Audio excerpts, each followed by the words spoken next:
पेश सर जी के क्लास में आपका स्वागत है।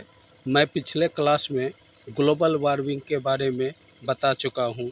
ग्लोबल वार्मिंग जो है आज की विकट समस्या है। आज जो है पृथ्वी तेज़ी से गर्म हो रहा है, उसके बारे में पिछले क्लास में मैंने बताया किस तरह से ग्रीन हाउस गैसेस का जो है एक जो है कवर पृथ्वी के निचली सतह पर बनता है और जो है सूर्य से आने वाली किरण की ऊष्मा को अवशोषित कर लेता है और जो है उसको वापस वायुमंडल में जाने नहीं देता है, और जिसके कारण जो है पृथ्वी लगातार गर्म होते जा रही है।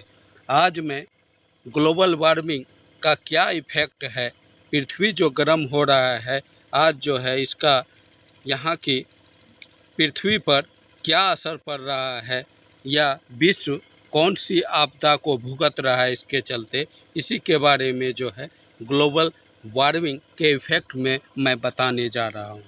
तो चलिए स्टार्ट करते हैं इसका इफ़ेक्ट क्या क्या हो रहा है उसके बारे में। तो at first effect, side effect, इसका जो है साइड इफ़ेक्ट क्या होगा। पृथ्वी गर्म होने से क्या होगा कि ग्लेशियर जो है पिघलेगा। जो माउंटेन पीक पर जो जमा हुआ ग्लेशियर है वह सूरज की गर्मी से जब वातावरण का तापमान अधिक होगा तो वह ग्लेशियर पिघलेगा, और जिसके कारण जो है समुद्र में जल का स्तर काफ़ी बढ़ जाएगा और समुद्र का तटीय इलाका जो है बाढ़ से ग्रसित होगा, या बहुत सारा द्वीप पानी में डूब जाएगा, या तटीय इलाका जो है पानी में डूब जाएगा। और जो है यह बहुत विकट समस्या है। Sea level rise due to global warming, melting polar regions and mountain glacier, there is a possibility of sea level rise. इसमें क्या होगा, एक तो माउंटेन का ग्लेशियर पिघलेगा, दूसरा जो पोलर रीजन में जो बर्फ़, उत्तरी ध्रुव या दक्षिणी ध्रुव में जो बर्फ़ जमा है वह भी तेज़ी से पिघलेगा, और जो है समुद्र का जल स्तर जो है तेज़ी से बढ़ेगा। According to IPCC estimated sea level may rise about 1851 cm in last of 19th century।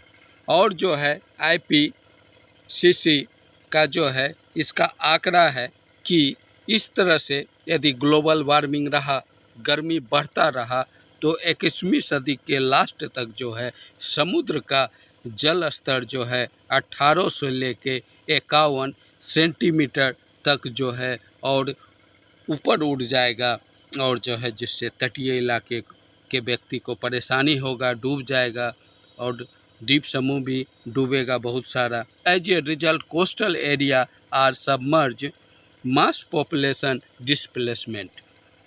और इस तरह से जब समुद्र तटीय इलाका डूबेगा और जो है द्वीप समूह डूबेगा, उससे जो है बहुत सारी जनसंख्या का उस क्षेत्र से विस्थापन होगा तेज़ी से, और जो है जिस क्षेत्र में जो है आबादी पहले से है उसी क्षेत्र में जाके बसेगा, और वहाँ का आबादी पहले से भी और ज़्यादा हो जाएगा। जैसे कि मैदानी क्षेत्र में आके बसेगा और जो है आबादी पहले से भी यहाँ ज़्यादा हो जाएगा, जनसंख्या घनत्व बढ़ जाएगा।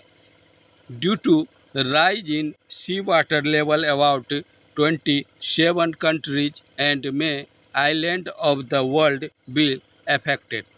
जब समुद्र का जल स्तर बढ़ेगा, इससे जो है 27 देश इससे प्रभावित होगा, और द्वीप जो है वह जो है काफ़ी इससे प्रभावित होगा। The countries most affected by submerge are China, Bangladesh, Thailand, Maldives and coastal area of India also affected. और जो है इसका प्रभाव जब सी लेवल जो है वाटर का बढ़ेगा तो इसका प्रभाव जो है चाइना पर पड़ेगा, जो क्योंकि वह समुद्र के किनारे है। बांग्लादेश, थाईलैंड, मालदीव और भारत का जो है तटीय इलाका, समुद्र तटीय इलाका है, वहाँ जो है इसका काफ़ी व्यापक प्रभाव पड़ने जा रहा है। Which is an area with very fertile and dense populated densely.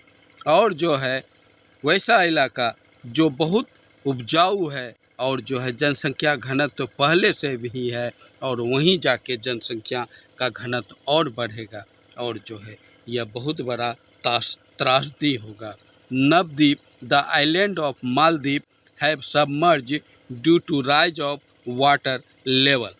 और जो है नवद्वीप आइलैंड यह है मालदीव में, वह जो है यही जो है पानी का लेवल ग्लोबल वार्मिंग के चलते जो बढ़ा, उससे जो है नवद्वीप जो है मालदीव का यह द्वीप है पानी में पूरी तरह से जो है जलमग्न हो गया, डूब गया। While many islands are on the verge of sinking। और जो है बहुत सारे द्वीप समूह को डूबने का खतरा मंडरा रहा है, बहुत ही विकट स्थिति आने वाला है। Global warming will also affect sea creature. और ग्लोबल वार्मिंग का जो है समुद्री जीव जंतुओं पर व्यापक प्रभाव पड़ने जा रहा है। There is a possibility of destruction of penguin, whale and seals. और जो है इसका असर जो है पेंगुइन जो ध्रुवीय क्षेत्र में रहता है, पेंगुइन की संख्या जो है जनसंख्या लुप्त होगी, क्योंकि वहाँ बर्फ खत्म हो जाएगा और गर्म जलवायु जिसमें जो है पेंगुइन एग्जिस्ट नहीं कर सकेगा और जो है वह विलुप्त हो जाएगा।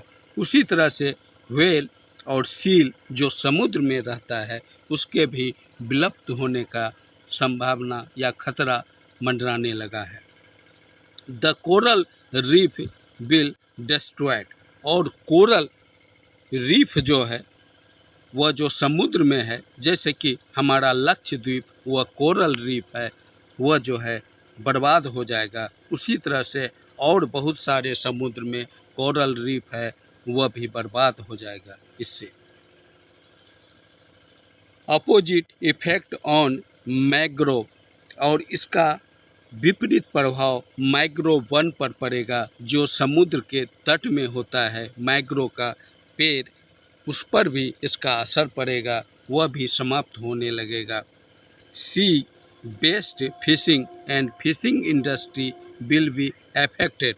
और जो है समुद्र में जो है मत्स्य पालन उद्योग जो है वह भी समाप्त होने की संभावना है।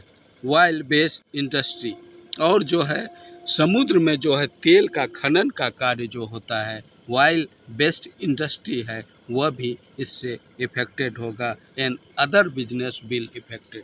इसके अलावा और दूसरे सारे बिजनेस जो समुद्र तट में हो या समुद्र के पर निर्भर हो, वह भी इफेक्टेड होगा। Nuclear reactor have been established in coastal area is में many countries, therefore fear of unnecessary nuclear accident will remain। बहुत सारे देश हैं जो अपना न्यूक्लियर रिएक्टर जो है समुद्र के किनारे लगाया हुआ है और जो है उसमें नाभिकीय विकिरण निकलते रहता है और जो है डर है कि वहाँ जो है दुर्घटना हो सकती है। यदि पानी में डूब गया सी लेवल वाटर बढ़ने से, तो हो सकता है कि नाभिकीय रेडिएशन पानी में फैल जाए और समुद्री जीव जंतुओं को इसका घातक परिणाम भुगतना पड़े। Natural disaster will increase. और जो है पृथ्वी जब गर्म होगा, ग्लोबल वार्मिंग होगा, तो क्या होगा, प्राकृतिक आपदाएं बढ़ेगी। प्रॉब्लम लाइक ड्रॉट्स, सूखा बढ़ेगा, फ्लड में राइज, बाढ़ बढ़ेगा, थ्रेड ऑफ क्लाइमेट चेंज में राइज। और वातावरण में जो है काफ़ी परिवर्तन होगा, क्लाइमेट चेंज होगा। Soil fertility can become a threat of decline. और मिट्टी का जो उपजाऊपन है या उसका जो फर्टिलिटी है वह भी डिक्रीज करेगा, डिक्लाइन करेगा, उसमें भी कमी आएगी। The same weather may last until late tomorrow in many parts of the earth। और जो है एक जैसा मौसम लंबे समय तक रह सकता है। हो सकता है कहीं गर्मी हो तो लगातार सालों भर गर्मी रहेगा, यदि ठंडा हो तो लगातार सालों भर ठंडा होगा। एक ही तरह का मौसम लंबे समय तक रह सकता है। The ground will not be get moisture due to continuous heat, और जो है लगातार गर्मी से जो है पृथ्वी में जो नमी है निचले भाग में वह जो है कम हो जाएगा। And the ground will not get heat due to continuous cold, और जो है कहीं कहीं होगा कि लगातार ठंडा ही पड़ेगा। एक जैसा मौसम की बात मैं बता चुका हूँ पहले। मान लीजिए एक जैसा लगातार ठंडा रहा तो होगा क्या, पृथ्वी को गर्मी ही नहीं मिलेगा।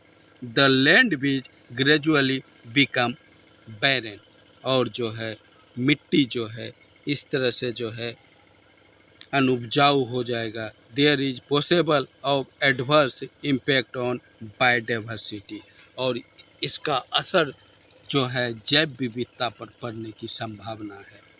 Many animals and plant species will become extinct, और जो है इस लगातार बढ़ते गर्मी से, ग्लोबल वार्मिंग से जो है अनेक जानवर और पौधे की अनेक प्रजातियां विलुप्त हो सकती हैं।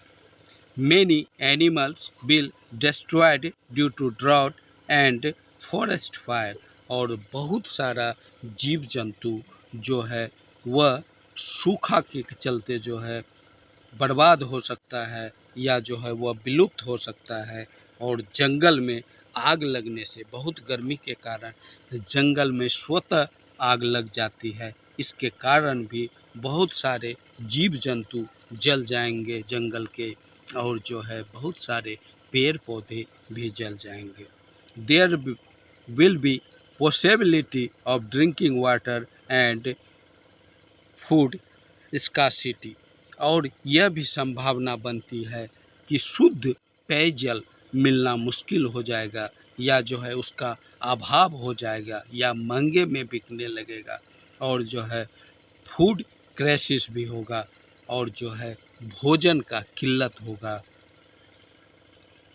इस तरह से due to continuous melting of snow there will be possibly of flood in many areas, और जो है लगातार बाढ़ आने से हो सकता है। लगातार जो है मेल्टिंग स्नो यानी कि बर्फ़ जो है, चाहे पोलर रीजन का हो या जो है माउंटेन ग्लेशियर हो, वह लगातार पिघलने से हो सकता है कि बाढ़ जो है व्यापक एरिया में आ जाए। पॉसिबिलिटी ऑफ एनर्जी क्राइसिस में एराइज, और जो है ऊर्जा की जो है ऊर्जा संकट आने की संभावना है। The incident of desertification is expected to increase, और जो है हो सकता है मरुस्थलीकरण जो है तेजी से बढ़े। According to an estimate in the 1970, 8 to 10 cyclones were generated every year. एक आंकड़े के अनुसार 1970 के दशक में 8 से 10 समुद्री तूफान जो है साइक्लोन्स यानी कि चक्रवात समुद्र में आता था, लेकिन आज उसकी संख्या जो है 8 से 10 से बढ़ के जो है 25 से 30 तक हो गया प्रत्येक वर्ष में।